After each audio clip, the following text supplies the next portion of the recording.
Hi, folks. Welcome to physics. This is our third force field. We've studied gravitational, electric, and now magnetic.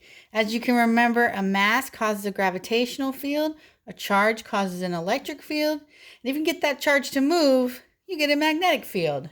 I'm on the same slide deck as usual, and I'm starting on slide 13, which is all about the phenomenon that Earth can sustain life and Mars can't.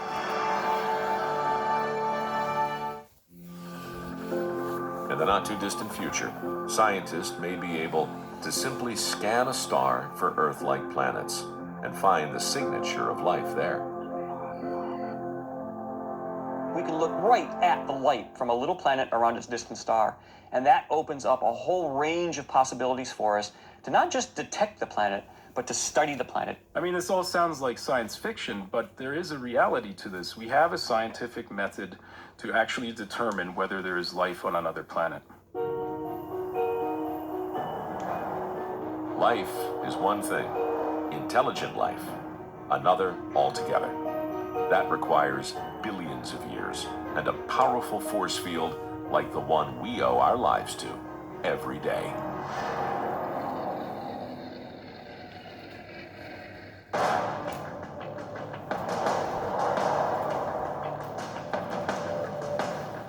If an alien astronomer were to file a report on our home solar system, they might make a surprising observation. Because of all the 8 planets that orbit the sun, they could easily conclude that 2, not 1, were suitable for life. It's an easy mistake to make, because the sun has 2 planets within its Goldilocks zone, the Earth and Mars. Both planets have surfaces warm enough for liquid water to pool on. But while the Earth is blessed with warm, liquid oceans, Mars is dry and dead. The one crucial difference between these 2 planets could be the key to finding truly habitable exoplanets: a magnetic shield.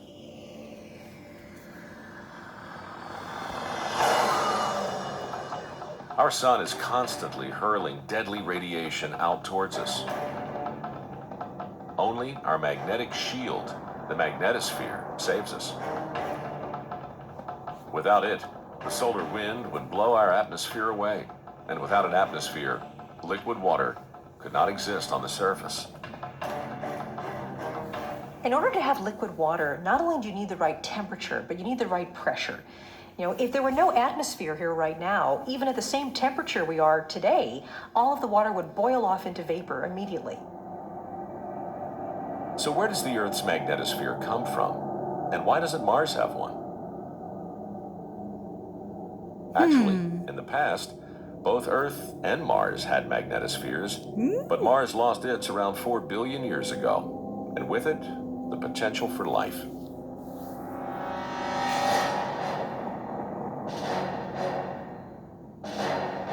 Both the Earth and Mars were born into a realm of violence. Asteroids smashed into their surfaces, turning rock and metal into a molten mass. As they started to cool, a solid crust formed on the surface. But the molten metal below churned as the planets turned, inducing a magnetic field which rose high up above the surface of both planets. At the same time, active volcanoes pumped gas into the space around each planet. Protected by the newly formed magnetic field, these gases built up into thick atmospheres, creating the air pressure for liquid water to run on the surface. For over 100 million years, both Mars and Earth were warm, wet paradises, primed for life to take off. Then, quite suddenly, Mars's magnetic protection disappeared. The solar wind blew its atmosphere into space, and its oceans boiled away, leaving the dry, sterile red rock we see today.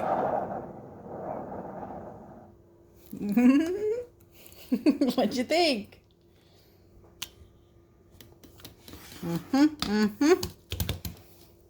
So, Earth can sustain life and Mars can't.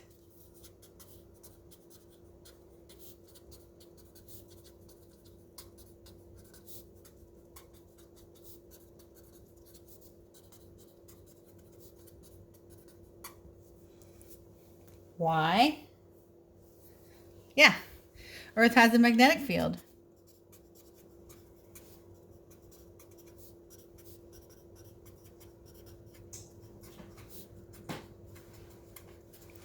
It shields us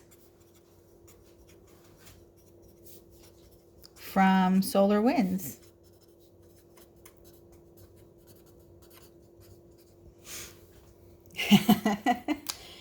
Yeah, otherwise, all the liquid would vaporize on the whole entire planet and in all the bodies.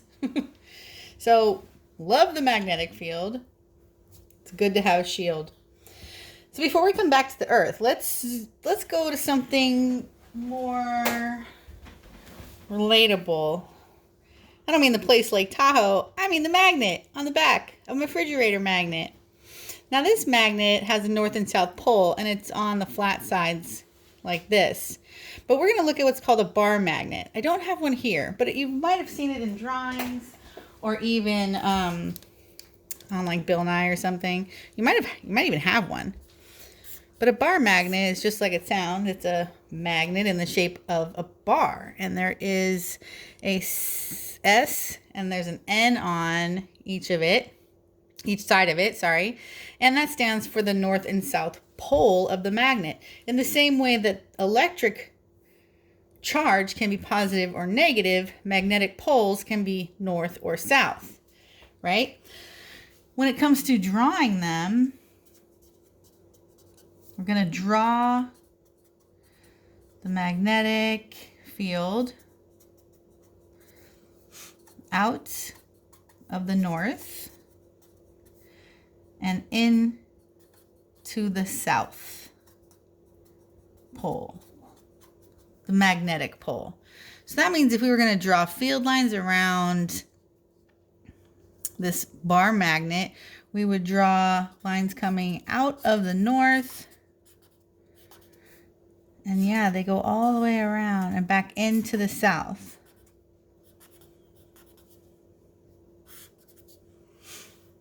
Okay, and they would be much more even.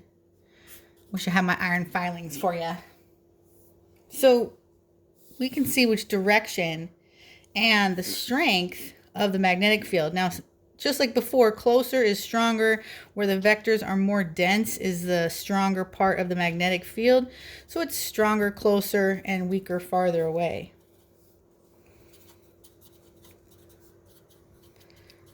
Stronger closer.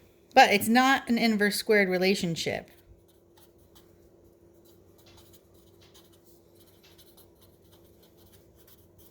Technically a cubed in there, but we're not even going to do this equation one. It can be attractive or repulsive.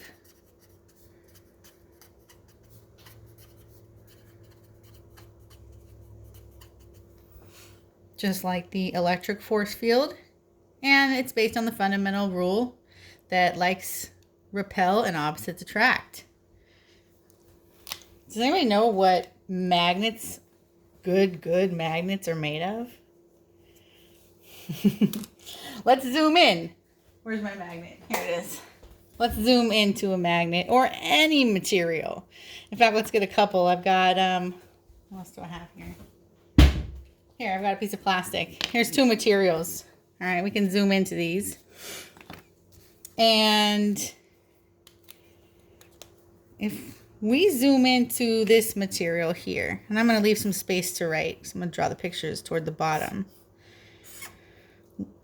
We would find that the electrons that are spinning in different directions. Oops. They're spinning in different directions, and they're not lined up at all. Okay, not at all. Zooming into this material, this dark colored material, we would find sections. We call them domains. And in the sections,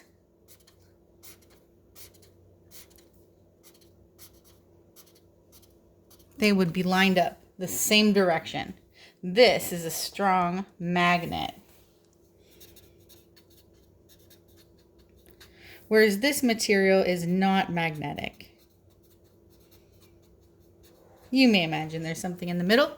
You'd be right.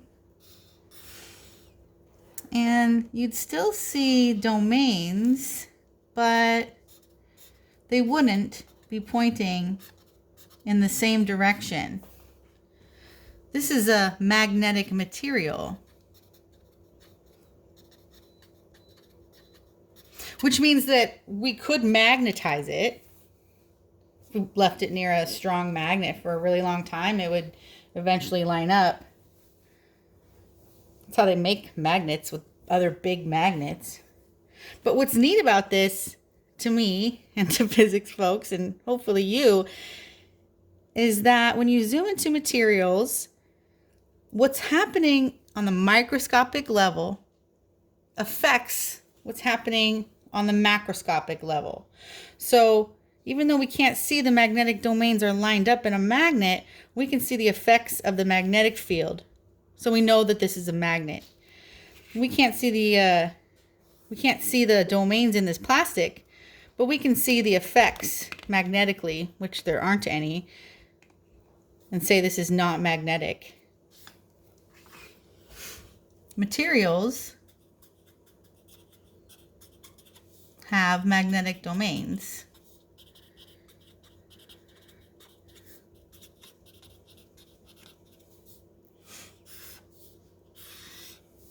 We say microscopic properties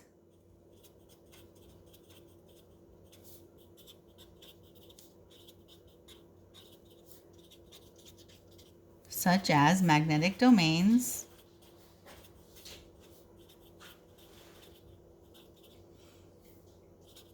affect macroscopic properties such as field strength.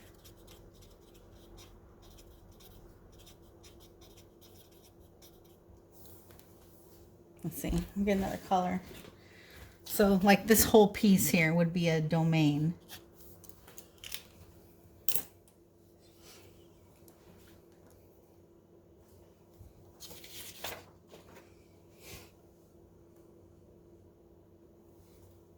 Now something else I think is really cool about this is that this arrangement can be stored in the earth.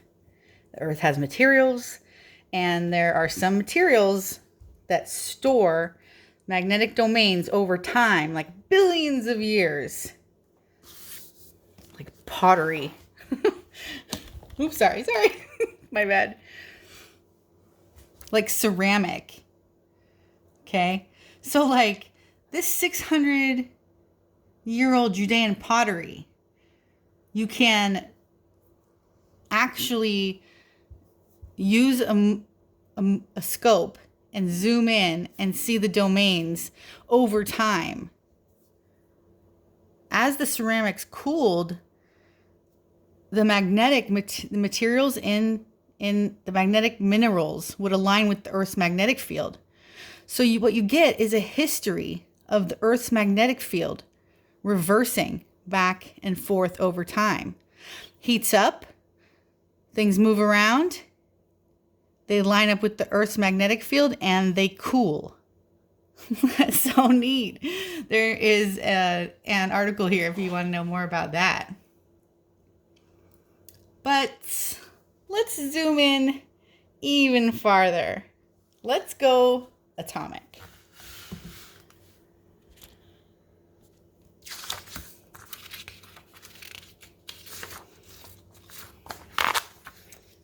Like atoms, atomic.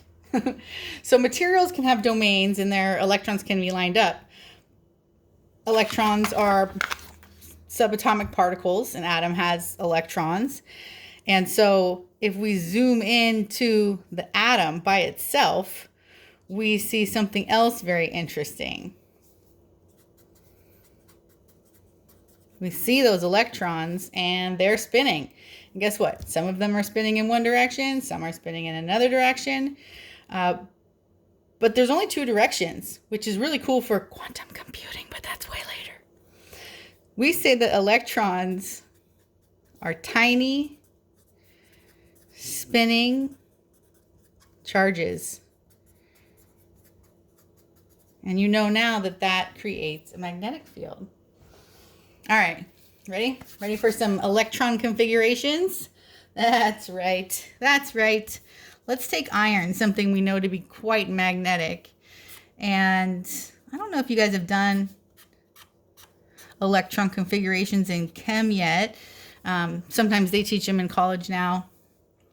And these letters represent different shells, and irons would look something like that. These are electrons indicating the direction of spin. So when one electron is spinning in one direction and the other is spinning in the opposite direction, they add to zero, and there's no charge. There's no spinning charge by itself. These are the unpaired electrons. These are the ones that are spinning in the same direction.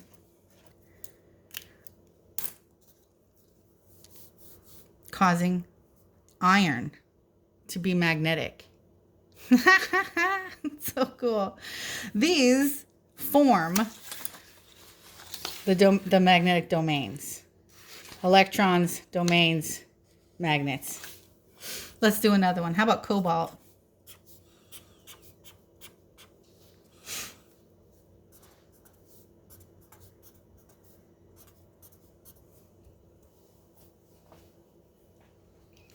How many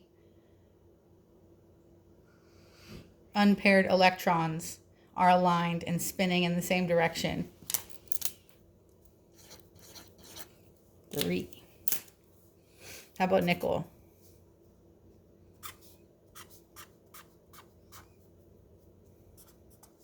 Let's see, 2, 8.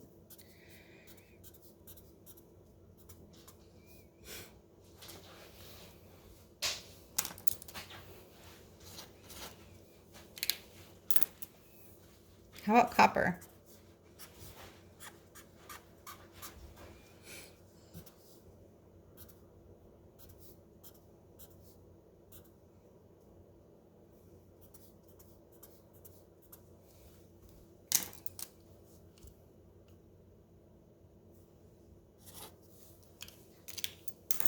Let's do zinc.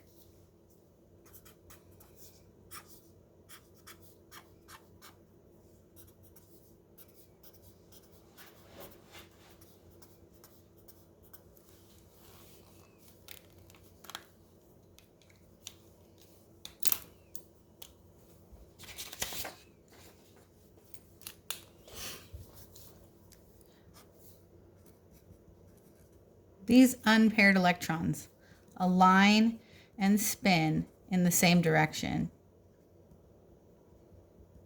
causing magnetic domains. Well, forming, let's finish it up.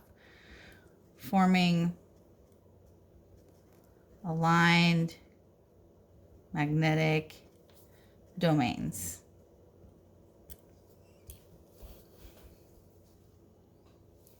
And if you want to get fancy, this is called the Pauli exclusion principle.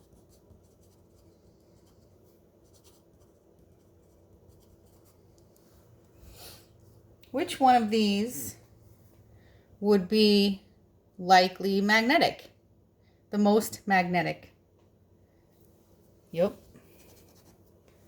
And the least? Yeah, not at all. Nothing. Zinc's not magnetic. Absolutely not. But iron is. You can crush up cereal and pull the iron out with a magnet.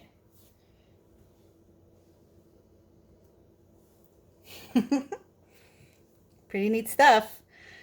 So this is as tiny as we're going to get here, looking at electrons in an atom as a spinning charge causing a magnetic field by aligning domains in different materials.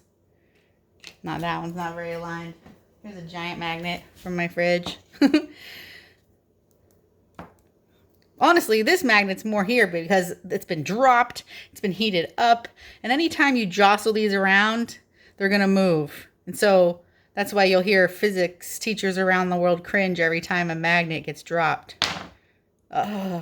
Just a little bit, because it's just a little less magnetic.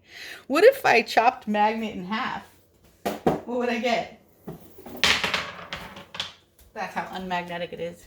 Yeah, if I broke this in half, I would get 2 magnets. If I broke this in half, I wouldn't get a south and a north pole. No, I would get 2 magnets with a south-north and a south-north. I could break them again and have 4 little magnets. But around the edges, they wouldn't be as aligned, because breaking them and heating them up weakens it. Zooming all the way back out to Earth. Earth has a magnetic field, as we mentioned. Protects us from the solar winds, and it flips over. They know that from looking at pottery. Flips over like every million years or so. We're actually due for a flip, so they say. Here's a fun fact. Since it flips over, currently the south magnetic pole is actually near the north geographic pole. So I'm just the messenger here. In about 500,000 years, I won't have to teach that part. But for now, so you know, let's sit back, relax. Check this out. In this video, we are going to discuss Earth's magnetic field. Earth's magnetic field looks the same as a bar magnet's. Let's note some similarities. Both have a north and a south pole, and the field lines are similar in shape. Have you ever used a compass? We use Earth's magnetic field for navigation. The needle of a compass always points north.